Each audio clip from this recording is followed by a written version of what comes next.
pangalan ko ay Paul Aaron Morico Ocos. Ang kurso ko ay Bachelor of Science in Marine Engineering, isang first year student. Section ko ay 1B11.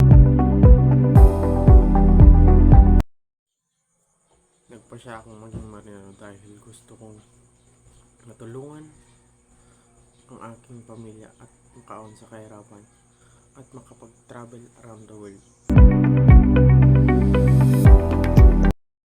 I show respect to other in this class.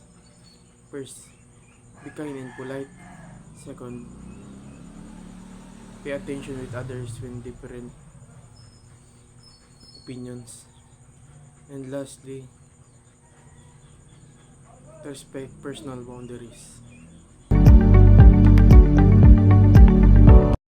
Sa loob ng 5 taon, ako ay magiging anak ng isang seaman na mayroon malawak na karanasan sa dagat at matatag na hanap buhay sa isang malaking shipping company.